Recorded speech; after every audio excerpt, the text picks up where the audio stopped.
Warning: this podcast frequently contains disturbing and graphic content. User discretion is highly advised.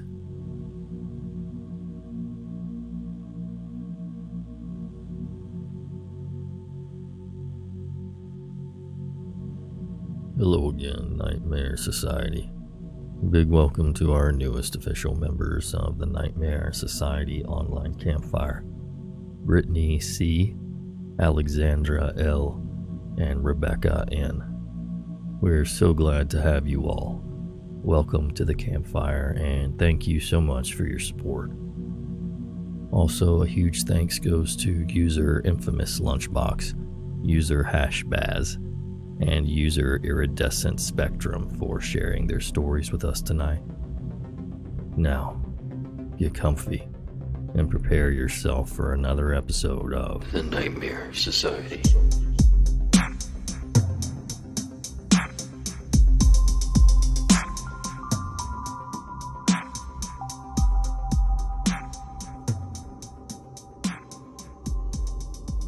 This happened about 5 years ago. It was spring here in Utah, meaning cold mornings that require a coat, and usually scraping your windows before leaving. I lived in a relatively remote community, west of the railroad tracks that lead to oil refineries in my area. Not exactly a busy area, and very little housing where I lived at the time, though now it's a bustling community. One Friday morning at about 9:30 a.m., as I'm on my way to work, my usual route is blocked due to an accident being cleared up. So I take the quieter, longer route through the industrial park east of my house. I pass the only gas station on my way in and head through the industrial park, which is quiet except for diesel trucks and the rare car like my own. As I come over a small hill and over a set of train tracks, I see a car pulled over to the side with its hood up, and a guy just standing there next to the driver's side door, looking at me as I broach the hill. The car is a copper-colored, two-door sports car from the 70s or early 80s. Nissan, I think. I'm usually good with cars, but the guy distracted me. He looked straight out of the 70s. I'll never forget this guy. Blue jeans, white shirt collar showing above his coat, tan work boots, darkish tan 70s style leather coat with wool showing at the collar, thick dark mustache, and a John Travolta in Saturday Night Fever-esque haircut. A bigger guy, probably in his mid-40s, around 6 feet tall or just over. A bit of a gut, but clearly a thick dude who was not in bad shape. Hands in his pockets, but his feet planted firmly and back straight like he was at a parade rest. As I see him, I slow down to see what's the problem and start to pull over to get behind his car. And he's just staring at me the entire time. No nod of recognition or hand wave to signal me. No smile. Just staring with his face perfectly flat, hands in pockets, not moving. I get this super creepy vibe, and as I'm about to pull over, I pulled away and sped off instead. That's very unlike me. I stop to help people all the time, but this guy just gave me a bad feeling I couldn't shake. As I look in the rearview mirror, I see he's not moved, but just turned his head a bit to watch me go. And as I watch, he turns back to stare west, over the tracks for the next car to come along. I get to work and I'm feeling bad I didn't help the guy out, but I tell my boss and close friend about the encounter, and he tells me he gets creeped out hearing about it, and I should be glad that I trusted my gut. I don't think about it much more and get to work. On my way home, I take that route back home to see if his car was left there, just in case he had a real problem. And sure enough, it was gone. Feeling relieved he had at least gotten his car taken care of, I felt less bad about not helping some stranger, because I got weirded out by his appearance and demeanor for some reason. Get home, go to sleep, and think nothing of it. I worked Saturdays at the time and always took the long way to work on Saturdays since I didn't have to worry about traffic. Come 9:30 the next day, I'm heading the same way to work that I took the day before. But because the industrial park is full of Monday to Friday type companies, it's always a ghost town on the weekends and in the evenings. When I came home the previous night, I drove for 15 minutes in that area. Really slow speed limits, and it's a long road through. And I did not see another car on the road there. Even the gas station closes its inside operations on Saturdays and evenings after 6. Nobody was ever around that area during off-time hours. So I'm cresting the hill, and sure enough, the same guy is there again. Same car, same spot, hood up, and standing next to the driver's side door. If I hadn't been so creeped out by the guy the day before, I may not have noticed how eerily similar it was. Like he somehow hadn't moved since the day before. This time, however, he reacted to seeing me, pulling a hand out of his pocket and trying to wave me down, without moving his feet and clearly yelling something. I sped up. He clearly heard my tin can of a Toyota rev up, and I kid you not, he put both hands up and moved as if to step in front of my car to block me. His face never changed the whole time, just that blank stare and semi-frown slit of a mouth as he started to step in front of my car into the 2-lane road I was on. Wide, but 2 lanes. I swerved a little to avoid hitting him and kept going. Now, here's the thing. That section of the road is straight for quite a ways. And though I was really shaken up by the encounter, I looked in my mirror to see him just step back to his car and keep staring west, just like the day before. Like a stranger hadn't just swerved to avoid killing him and leaving him to his own devices. It was weird. I never saw him again after that, but I called my local police, of whom I personally know several officers, one of which was a neighbor, thinking maybe he really did have a problem. At the time, a few things stood out to me though, namely that the day before the gas station would have been open, and if he didn't have a cell phone, it was less than a block away, and he would have had to pass it in order to be on that particular stretch of road. Being where he was supposedly broke down, there was no way he could have not seen it. I hadn't thought of it Friday, but it struck me hard Saturday when I saw him again. Secondly, it was the exact same everything. Car with hood up, outfit, even the shirt so far as I could tell, place, and even just the way he stood waiting for a car to come from the west just over a hill where he would have been hard to see in that spot until you were fairly close, coming from the west anyway. And since I knew his car hadn't been left overnight, that felt very, very wrong. Lastly, the dead look on his face when he tried to flag me down.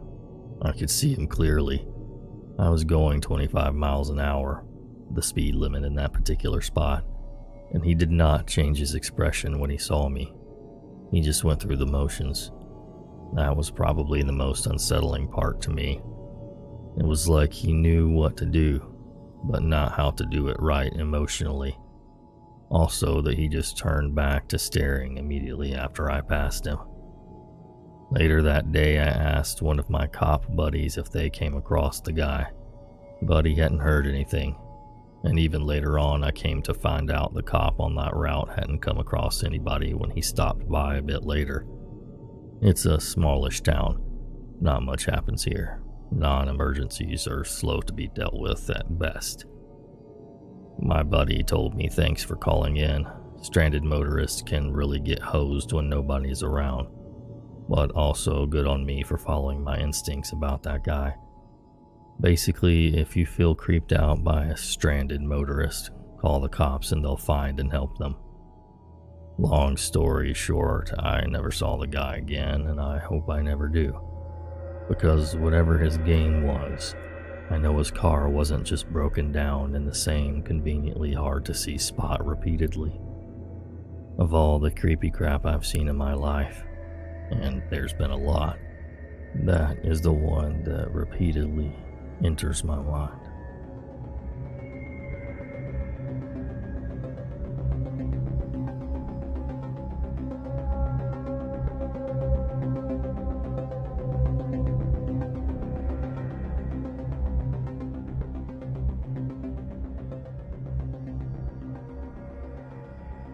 It's about 8 p.m., and I'm relaxing in my room, enjoying how still the house is, because no one is home besides me. It's dark out this time of year, and the only light in my room is from my computer screen and the moon. My window is open and the temperature is really nice. The only sound I hear outside is insects. I start playing video games and put my headphones on, because I don't have good speakers.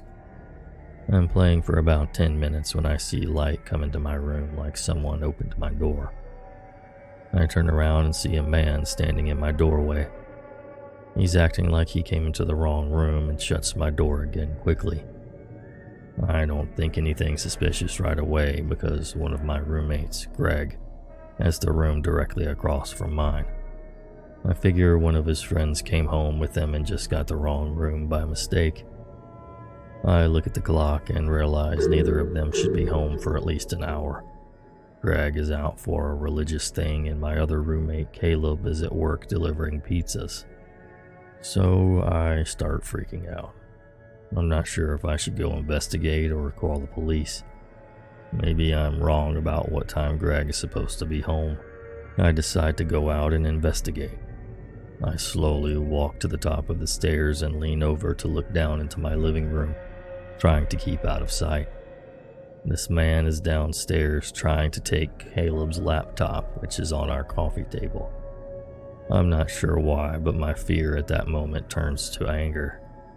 I'm furious enough that I want to run downstairs and fight this guy. Although my mind is yelling at me, he could be armed. You could die. At that moment, I hear him kind of loudly whisper, "Don't try to come down here, or I'll kill you." This threat brings my fear back, but also elevates my anger. I'm paralyzed for what seems like forever, but it's really just a few seconds. I am a nerdy white dude with no training, so what I can only describe as instinct and adrenaline kick in. It's kind of dark, but with some light coming in from the kitchen, I can see well enough. He has nothing in his hands except Caleb's laptop. I then look at his waistband for anything like a weapon, and I don't see anything. In fact, his pants are almost falling off of him. I know I can get down the stairs in a few seconds, and since he was busy with the laptop, I just rush him. I run down the stairs full speed, yelling, "Get the fuck out of my house!" And he bolts for the front door. When he tries to open it, he pulls on it in panic, but it's dead bolted. He pulls on it so hard it bends the latch. At this point, I'm maybe 3 feet from him. He manages to get the door unlocked before I get to him and runs out into the night. I'm still intent on chasing him, but as I get to my front steps, my rational mind kicks in and tells me not to do it. So I look through the house to make sure no one else is there. I first go into Caleb's basement room, and on my way back up, I see everything sitting in the kitchen sink is knocked over. You should know at this point that the lock on the window above the sink is broken, and that's how he got in. We had been telling our landlord for weeks that it needed to be fixed, and they had done nothing about it. This window above the sink is only about 1 foot tall and 2 feet wide, and about 5 feet off the ground, so he must have struggled to get in. I don't see anyone, so I finally call the cops. It only takes them about 10 minutes to get here, but by the time they do, I'm shaking uncontrollably. I don't know if it's just from coming down off the adrenaline or mild shock, but I cannot stop shaking. The cops seem legitimately concerned about me, asking if I'm injured or anything. They're worried about my safety first before anything else. After making sure I'm okay, they scan the house too. No one's there. All he got away with was Caleb's laptop, but didn't even get the charging cable because he tried to rip it from the wall when I rushed him. The cops are here for about an hour asking questions, and Greg gets home during all of this. They ask him some questions too before leaving. The landlord, when we tell him about all this, is really cool about it. He promptly fixed our window, reimbursed Caleb for his laptop, and mostly just felt bad they didn't fix the window in time to prevent this. It's been 8 years since then, and nothing like that has happened to me again, even though part of me wants it to because I miss the adrenaline rush. So, guy who broke into my house, I'd almost like to meet you again, but let's not.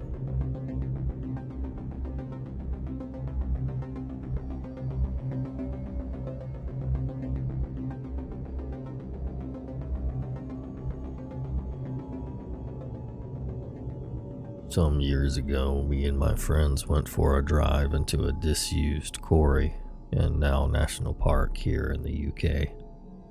We spent a fair amount of time there throughout our teenage years. Being the teenagers we were, we would find ways of entertaining ourselves, sometimes at the expense of others. Nothing too sinister, but being the usual kids we were, we had nothing else to do. One of our favorite pastimes would be to turn off our headlights and park up discreetly so no other cars could see us. A lot of people would park up there and smoke weed out of sight of the police. We would hide the car in the dark, and once we saw someone pull up to have a quiet smoke, we would pretend to be the police, i.e. flash a blue light and play a siren as loud as possible on our sub. We found it funny, okay? Obviously, this would result in the people in the car panicking and trying to hide their weed or drive off as fast as possible. Funnily enough, we ended up making several friends from doing this once they realized it was a joke. Over the years, pretty much every night that we were up there, we would see a motorhome parked up in the same spot. We never paid them any mind because you could never see inside it, and it always seemed dormant and dark. The motorhome was clearly a very dated model and pretty dirty. The only thing other than it looking slightly out of place was that it had the biggest antenna on top. Like I've never seen one so big before. One night it was extremely quiet up in the quarry and we were about to go home because there wasn't really anything else to do. Or should I say, no one to terrorize. One of our friends then asked why we hadn't given any grief to the people in the motorhome. We explained the above. It never seemed like there was anyone home. After some time, we decided that we would bang on the doors and try to shake the vehicle and scream earthquake. Again, please bear in mind we were very bored and very stupid teenagers. All four of us got out of the car as quietly as we could and sneaked around the dirty motorhome. We counted to 3, trying to hide our giggles, and began our plan. We shook and banged and shouted earthquake at the top of our lungs. After about 30 seconds, no response. We all looked at one another. There was clearly no one home and it felt completely anticlimactic. We began to walk back to the car, which wasn't too much of a distance away, when the motorhome door opened at a pretty relaxed pace. We all heard the creak of the door and spun around to see what it was. We all stood frozen at what we were seeing. People began to pile out of the motorhome, not quickly and not slowly, but like nothing had happened. That was strange enough, but the part that made our blood turn cold was the fact that they were all wearing masks, black masks. They were covered in matching black cloaks, and there must have been around 8 to 10 of them.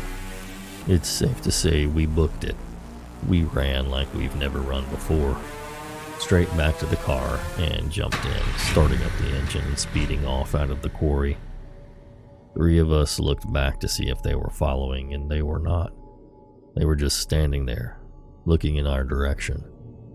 The door to the motorhome was still wide open, and we could see that it was lit by candlelight, and candlelight alone. No wonder we could ever see any light coming from the windows at night. Obviously, there could have been an explanation for this. Like maybe they were playing a trick on us because we used to play tricks on everyone else in the car park. But either way, it was completely terrifying. So, creepy cult people, let's not meet again.